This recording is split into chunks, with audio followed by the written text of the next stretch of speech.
এদিকে আইপিএল এ সবাই মগ্ন, ওইদিকে ইউএই বাংলাদেশকে 2-1 সিরিজ হারিয়ে ঠুকে দিয়েছে।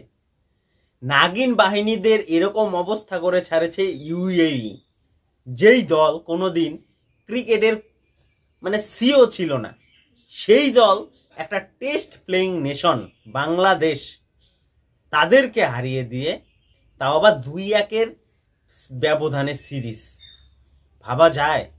প্রথম ম্যাচ জয় করে বাংলাদেশ ভেবেছিল নিজে আমরা কি হনু, কিন্তু পরবর্তী 2 ম্যাচে আসার সাথে সাথে তারা প্রমাণ পেল যে তারা হনু হয় নাই।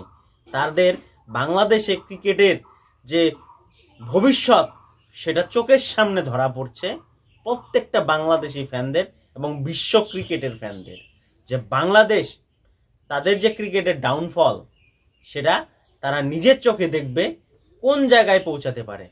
আর সেই দিন দূরে নাই যে কোনোদিন শোনা যাবে নেপালের সাথে বাংলাদেশ হেরে গেছে, ইউএইর সাথে বাংলাদেশ হারতে পারে, যে ইউএই ক্রিকেটের কোনো এক্সপিরিয়েন্স নেই।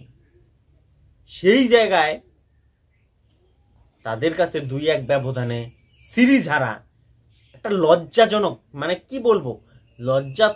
বাংলাদেশের প্লেয়ারদের কোনো লজ্জা নাই।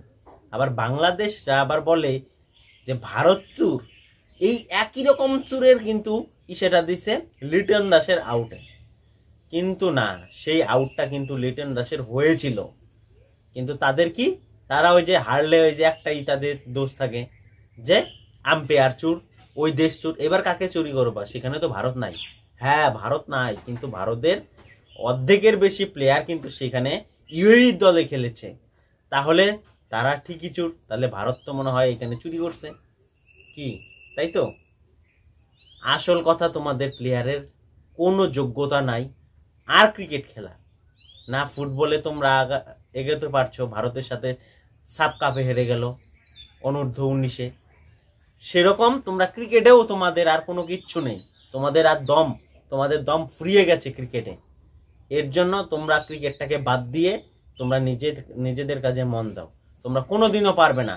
ভারতের বংশোদ্ভূত প্লেয়ার সেই জায়গায় ইউএইতে অর্ধেকের বেশি, তোমরা সেখানেও ভারতের কাছে হেরেছ।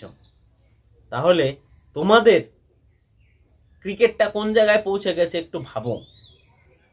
কি বলবো, নাগিন বাহিনীদের কিচ্ছু বলার নেই, তারা এরকমই খেলা ডিজার্ভ করে।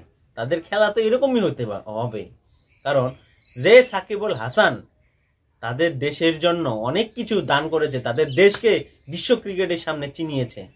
সেই সাকিব আল হাসানকে তাদের ক্রিকেট দল যদি অ্যাডপ্ট না করে, তাদেরকে বাইরে পাঠিয়ে দেয়, সেই দলের কাছে আর কি প্রাপ্য থাকবে? সেই দল তো এরকমই অধঃপতনের দিকে যাবে।